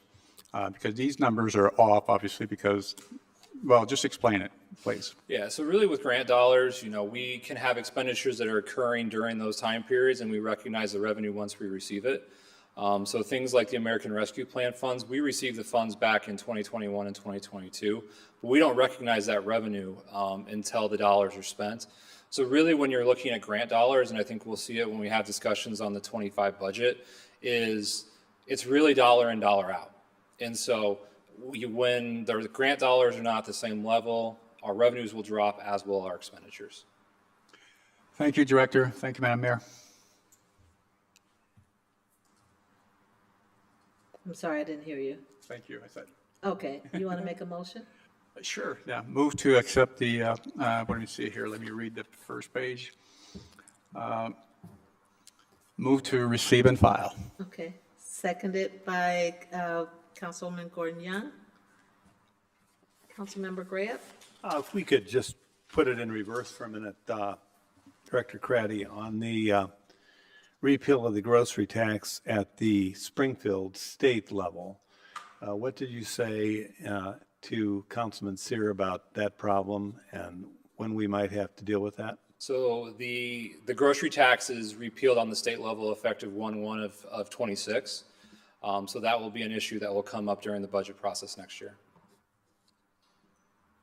And that would put us behind to the tune of how many millions of dollars? It would be a reduction to the general fund of about $4 million. And Manager, have we expressed, Mayor, our concern about this with other municipalities, about how wonderful it is that J.B. Pritzker can say he's done this, but guess what? He's taken money away from our operation. There's, the IML had their conference this last week in Chicago, and at a city managers roundtable, we had a discussion about this item in particular, and there were about 40 communities that were represented at that roundtable, and the large majority of them are going to wait until 2025 to take up this matter before 2020. We have until October of 2025 to take this matter up. There have been some that have gone out and made the change already. Normal was one that just recently did, but others are waiting until the fall of next year in the budget process to do that. Why the delay? Just the time and just looking at it, saying it's probably more appropriate to take it up after next year, I think is the sentiment that was coming from. And they're concerned the same as we are about this loss of revenue. Yeah. Yes. Yes. Okay, thank you. Welcome. We have a motion and a second to receive and file. Please cast your ballots. Motion passes unanimously. Thank you, Director Craddy, again. Madam Clerk? 24-286 is a communication from the City Manager, Director of Community Development, and Corporation Counsel with a request for the following. A, approve a resolution approving the intergovernmental agreement between the City of Peoria and the Illinois Department of Transportation regarding cooperation on stormwater management, providing for the annexation of 6500 West Route 150, Peoria, Illinois, and the abatement of stormwater utility fees. B, adopt an ordinance annexing property located at 6500 West Route 150. And C, adopt an ordinance rezoning property to a Class I-1 Industrial Business Park District for property located at 6500 West Route 150. And we need separate votes on each, please. Thank you. Corporation Counsel Hayes? Thank you, and I'm grateful to have Deputy Director Allison here to catch me when I fall. These three items are intertwined. I mentioned previously before the hearing that the Illinois Department of Transportation agreed to our request for an annexation agreement and a sanitary sewer easement to allow us to extend sanitary sewer to the Pringle and Haven on the Farm sites. So that intergovernmental agreement addresses the annexation of the property, preserves certain uses that are beyond the present uses of the I-1 zoning that we're going to be granted, and develops the matrix under which we'll be waiving their stormwater utility fees. Rather than ask for compensation for the sanitary easement and the continuing maintenance easement, the IDOT preferred to have a waiver of the sanitary or the stormwater utility fees going forward. All those three items work together to achieve those purposes. The additional items in the annexation agreement having to do with IDOT's operations describe their present operations, so we're not granting any new authority, but that authority is a bit beyond what normally would be allowed in an I-1 area. So what we're granting it to IDOT by doing it this way in the annexation agreement, when IDOT goes away, a new user won't be able to implement those more intense uses. And so there is residential growing into and around this area. We think the natural path of development that will continue. So IDOT wanted to make certain that they can preserve their present operations, not have more intense operations. And we wanted to make sure that we wouldn't have to do I-3 zoning out there to accommodate those. And that's why those mechanisms, excuse me, that's why those mechanisms are present in the annexation agreement. I'd be happy to take any questions you may have, but again, there's a couple different things going on, but that's how we were able to achieve the sanitary sewer easement. Thank you. Sure. Is Director Allison, are you providing additional insight? I'm just here to answer questions. That was a great summary, Corporation Counsel. Okay. Councilmember Allen? Thank you, Madam Mayor. Thank you to Assistant Director Allison for the work and keeping me abreast on these updates. This is exciting for these three entities. So without further ado, I'd like to make a motion to approve item A. Okay, is there a second? Seconded by Councilmember Seer. Questions, comments? Councilmember Kelly? Thank you, Madam Mayor. I'd just like to compliment the staff. This is really a good project and a nice trade-off on the fees, et cetera. This is going to encourage growth out on the north side, I guess, of War Memorial beyond Trigger Road, and things are already happening there, and a lot more looks like it's going to be happening. So well done. Thank you. Thank you, Madam Mayor. You're welcome. We have a motion to approve item A. Please cast your ballots.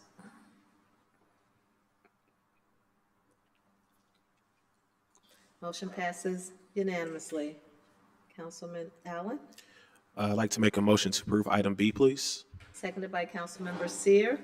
Please cast your ballots. Motion passes unanimously. Councilman Allen, And I'd like to make a motion to approve item C, please. seconded by Councilmember Seer. Please cast your ballots.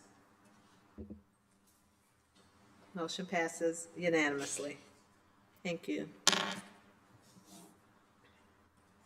Madam Clerk? We are at unfinished business. 24-235 is a communication from the City Manager and Corporation Council with a request to deny the addition of a subclass 1A 2 a.m. closing hours Thursday, Friday, Saturday to an existing site approved for a Class B restaurant 50% food liquor license with on-site consumption and retail sale of alcohol for Hacienda El Mirador, LLC, doing business as Hacienda El Mirador at 5805 North Humboldt Avenue, Suite 1, with a recommendation from the Liquor Commission to deny. And the petitioner did submit to my office a request to withdraw the item, and because of that, this item was withdrawn and no action is needed by the council. Thank you. 24-264 is a communication from the City Manager and Assistant City Manager with a request to adopt an ordinance approving the amendment to the redevelopment agreement with Wagner Properties, Inc. to develop a commercial and residential mixed-use development at 1001 Southwest Adams Street in the Warehouse District. Mr. Manager. Thank you. I'm going to actually turn it over to our Corporation Counsel to explain the legal reasons why we're doing this. Okay. Thank you. Council may or may not recall, but we adopted a redevelopment agreement in January of this year. Our redevelopment agreements generally restrict developers from transferring the property until the project's completed. That's to make certain that we're dealing with the entity that's going to be responsible for the build-out. Because of the tax credit issues related to the rehabilitation project and some of the lending issues related to the new construction part of the project, the lenders have asked that the fee simple ownership be shifted now. And that calls on the city to acknowledge that The purpose of it is consistent with our thought of how this project would go forward. It's just a corporate entity, Wagner Inc., that owned the whole enterprise to start with, has divided those properties. We're recognizing that, making certain that the lenders are comfortable with the status of the redevelopment agreement and the property ownership. And so this is consistent with the original concept of development, just a detail of taking care of our restrictions. So we're asking the council to approve the redevelopment agreement amendment so that we can allow the project to get funded and financed. Thank you. Thank you very much. Councilmember Jackson? Thank you, Madam Mayor. I would just like to make a motion that item number 254 be approved, and we're excited to finally see this project move forward. Is there a second? Seconded by Councilmember Euler. Any discussion or questions? Please cast your ballots. Motion passes unanimously. Thank you.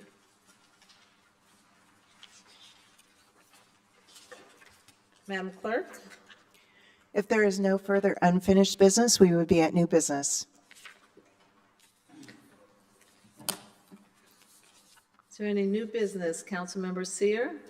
Thank you, Madam Mayor. Just a question for Mr. Hayes or Mr. Manager.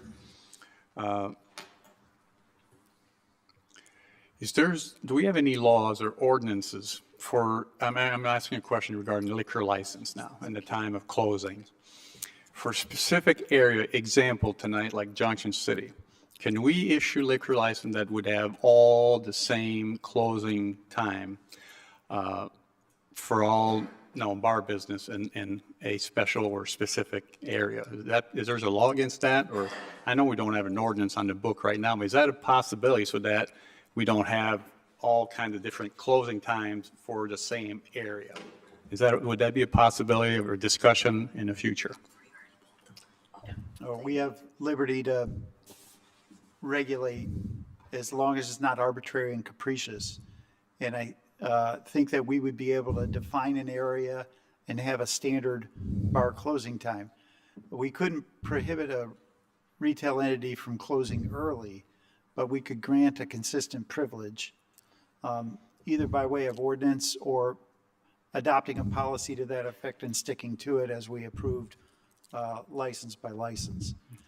Most of these additional closing times are subclass licenses, and there's a significant process involved in getting a subclass license, going through the Liquor Commission and then before the council for approval. And so that's one mechanism to do it, or we could establish a zone and define it that way as you choose. Thank you. Thank you, Mr. Hayes. Mr. Manager and or Madam Mayor, can we possibly put that item on the agenda in the near future so maybe we can have a discussion how we can be more consistent for specific areas? Certainly. I think we can, let us do some research and come up with some suggested language and get that scheduled and put on the agenda. Thank you very much, sir. Thank you, Madam Mayor. You're welcome. Councilmember Regenbach? Thank you, Madam Mayor. Just a couple quick things here. First of all, thank you to my colleagues for their support on the item earlier on the Glen Oak Avenue Mill and Overlay project. As you recall, that's the front door of OSF and runs to the new proton beam therapy section at the Cancer Center. And with the investment that OSF continues to make and the cutting edge that our medical community makes in Peoria, this is a much appreciated project, and we'll let those coming in from out of town, which are many, see our best foot being put forward. Yes. I also hope many of my colleagues were able to get to the Civic Center last week for their open house. The money from the grant that the state gave them a number of years ago and the bonding that we provided last year has just reworked that place into a masterpiece, and that's really no exaggeration. And if you're excited about the concession stands, your choices go way beyond the traditional popcorn and peanuts, and they've actually branded a couple of the stands. So we have the Slippery Pig, which will offer brisket and barbecue and that type of fare. There's Cantina Rio with tacos and walking tacos, as my kids would love. And also, we have some local brands that are going to be on display there too. Avanti's has a booth set up. CXT has coffee there as well. And then a new concept they're working on called the Grab and Go. Popcorn Heaven and Sweet Addiction will have some of their candies and whatnot there as well. So the Civic Center has never looked better, and I'm really excited and hope everybody can get out there and get your Bradley and Riverman tickets now. And finally, I would just say the manager referenced IML, the Illinois Municipal League Conference that took place last week, and I was able to attend, and there were some very powerful sessions there. And Mr. Urick provided some input on one on TIFs, which included our commercial TIFs. And there was also a section on residential TIFs and how those play. So some things that I'll be taking back to the East Village Grow-Sell TIF Committee, which meets next week. But one thing that spoke to me, and I think I'll bring forward as asking for more information down the road, is the connection between domestic violence and criminal violence in our communities.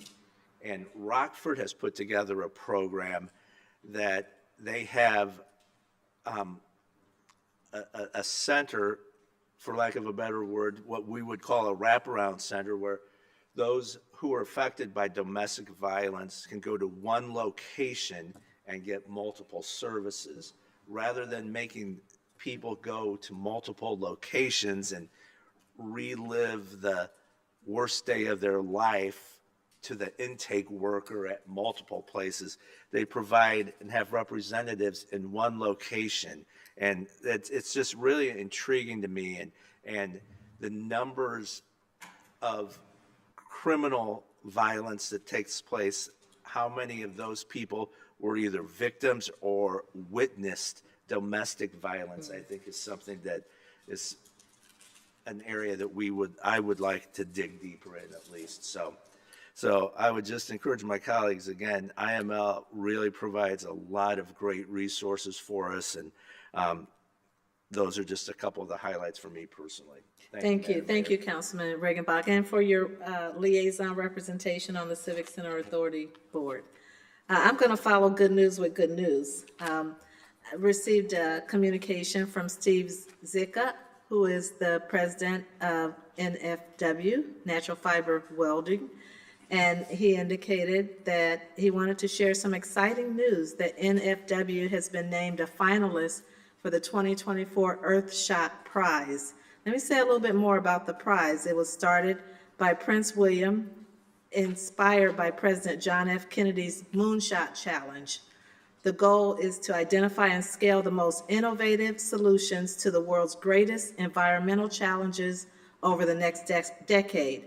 NFW was selected from a pool of nearly 2,500 nominees across 139 countries in the Build a Waste-Free World category.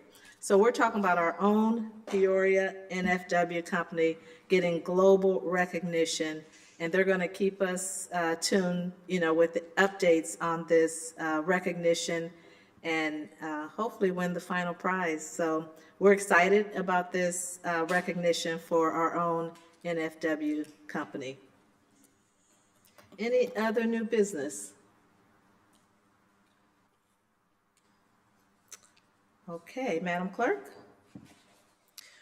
We are at citizens' opportunity to address the city council.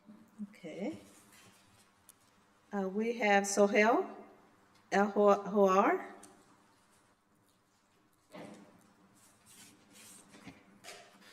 Good evening, Mayor, Madam Mayor, council members. Many Peorians are disappointed you did not have a ceasefire resolution on the ballot. Today I received a call from my son. He said, "Baba, I noticed something interesting. The Palestinian resistance fighters often film their attacks on invading tanks and armored vehicles. They then proceed to film the helicopters and soldiers evacuating the casualties, but they never shoot at them." He said, "I was wondering if they can film these soldiers, shouldn't they be able to shoot them as well?" but they did not. And I came to find out that they were just following the Islamic rules of war. Only target those who are fighting you and do not kill civilians or the injured. Do not destroy infrastructure, hospitals, schools, residential buildings. Do not destroy crops, trees, or livestock. Rules that were established more than 1,400 years ago. You see the same approach being taken by the Lebanese resistance, as they have only been targeting military installations. Now contrast that with what happened in Gaza. As of today, and just over this past year, in a place with 2.3 million people that fit like between Pekin and Dunlap, just imagine that. 47% of which are children. 60% of residential buildings are damaged. 80% of commercial buildings and facilities are damaged. 65% of cropland area damaged. Only 17 of 36 hospitals partially functional. 65% of roads network damaged. 85% of school buildings damaged, in addition to churches, mosques, and many other things. More than 41,000 people killed in Gaza. In one estimate, out of 34,000 of those who were confirmed identities of those 41,000, 60% were not men of fighting age.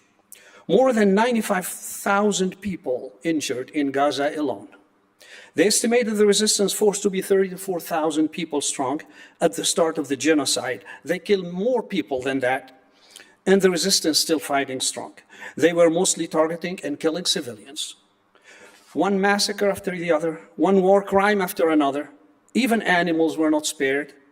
One lie after another, with no accountability to anyone, and the continued support of the very countries that claim to be the guardians and the protectors of freedom and human rights in the world. And it's all so well documented.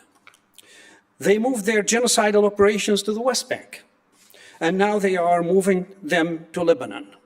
We must say no, not in our name. We must send Washington a strong message that we are furious that our tax money is being used in support of genocide. We are furious that our tax money is being used to support the indiscriminate killing of people in Palestine, in Lebanon, and in any other place in the world. Remember the pagers exploding in shops, homes, and other public places a week ago? Isn't that terrorism? The terrorist extremist prime minister of the apartheid state is making Biden and his administration look like fools. We send our Secretary of State to push for a deal, and as soon as he leaves the occupied territories, while announcing that a deal was close to be made, and before he even landed in Egypt, the Israeli PM outright contradicted him. The pagers attack occurred just as the Biden administration sent Amos Hochstein, Washington's top envoy tasked with averting a war between Israel and Hezbollah, to urge the Israeli government to calm the situation with Lebanon. Instead, Israel responded by escalating the conflict. They are treating us with utmost disdain while using our money to kill and destroy, and using our political influence to avoid accountability. And we are still giving those to them. You have a choice. Either be true to the values of human dignity and freedom we should all aspire to, or be a politician for hire.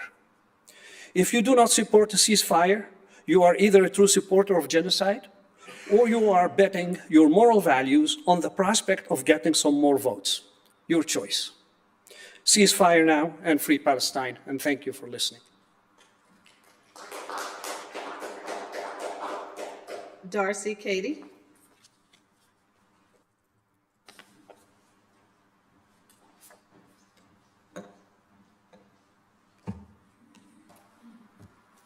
Good evening, City Council, Madam Mayor, Dr. Ali. So within the last few weeks, Peoria for Palestine has had the privilege to have open and honest dialogue with many council members, for which we are deeply grateful. The most common theme within these conversations has been that council members are very hesitant to publicly support a ceasefire resolution at this time because they are afraid doing so could potentially jeopardize their campaigns for re-election.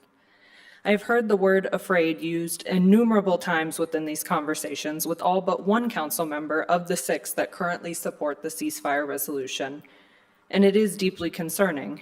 So I wanted to make a personal plea tonight and ask that each of you see beyond your fear, and rather than being afraid of taking an agenda item to a vote, which is quite commonplace here at City Council, please ask yourself, what is it that you are truly afraid of in this circumstance? I think exploring what your why is beyond this idea is critical, because for those of you that have expressed this feeling, I think it's vital for you to understand what it is you're ultimately giving your power to. The fear of jeopardizing your re-election campaigns can only stem from what you must perceive as a lack of votes by publicly supporting a ceasefire resolution. But on the contrary, I truly believe you will gain far more votes than you could lose in this circumstance. And I am certain of this as we watch yet another state fall to the terror led by Prime Minister Netanyahu. First it was Palestine, currently it is Lebanon, and next it will be Syria, as part of their Greater Israel plan that has been publicly released. Terror that not even citizens of Israel want at this time, hence massive protests across Israel, reaching up to 500,000 plus people against the Israeli government's refusal to agree to a ceasefire resolution. Support of a ceasefire resolution will only continue to grow globally, nationally, and locally as more states are attacked by Israel. I think it's a sad day when the idea of publicly supporting a ceasefire resolution, which has been the single most successful and effective tool at getting hostages back home to their families and stopping the bloodshed of innocent Palestinian civilians, is seen as something to be afraid of. I believe it is time to let go of this unfounded fear and instead focus on the healing. I think it's a much more efficient and effective use of our time and energy. It's my understanding that the final stage of healing is what happens when you use what happened to you to help others. We, Peoria for Palestine, are doing that work. The community at large is doing that work, even after losing friends, family members, and colleagues in this current genocide. And I ask that each of you join us in uplifting our local community in its healing journey. Taking a ceasefire resolution to a vote is part of this healing, because to do so is a step beyond merely being heard. It is also acknowledgement and ownership. After the community's diligent and continued efforts to advocate for the ceasefire resolution to the benefit of the hostages and their families, the entirety of the general Palestinian population living through a genocide, and all people who wish to see an end to the bloodshed, we believe it is our right as your constituents to be fully acknowledged by taking the ceasefire resolution to a vote. Far less life-threatening issues have made their way onto the agenda since the beginning of this year when we started advocating for this cause. They have heard their thoughts and ideas acknowledged by this council and followed up by a vote on those said agenda items. We ask, why do we as your constituents not deserve equal treatment? I'm sure this goes without saying, but no one can force any of you to vote against or in support of a ceasefire resolution. The choice is ultimately yours. However, we as a local community will continue to hold each of you to your greatness as members of this council, the standard of which is to uphold equal values of fairness and just treatment for all citizens of Peoria. So we ask that you collectively honor this commitment to this standard by taking the ceasefire resolution to a vote and fully acknowledging your constituents in the community who want the bloodshed to end so the healing can begin. Thank you, and ceasefire now. Thank you. At this time, I would like to invite a motion to adjourn and to convene in closed session immediately following the adjournment of the City Council meeting pursuant to the Open Meetings Act 5 ILCS 120/2C11 to discuss pending and probable or imminent litigation, and pursuant to the Open Meetings Act 5 ILCS 120/2C21 for approval by the body of closed session minutes and for the semi-annual review of closed session minutes. Moved by Councilman Seer, seconded by Councilmember Euler. Please cast your ballots.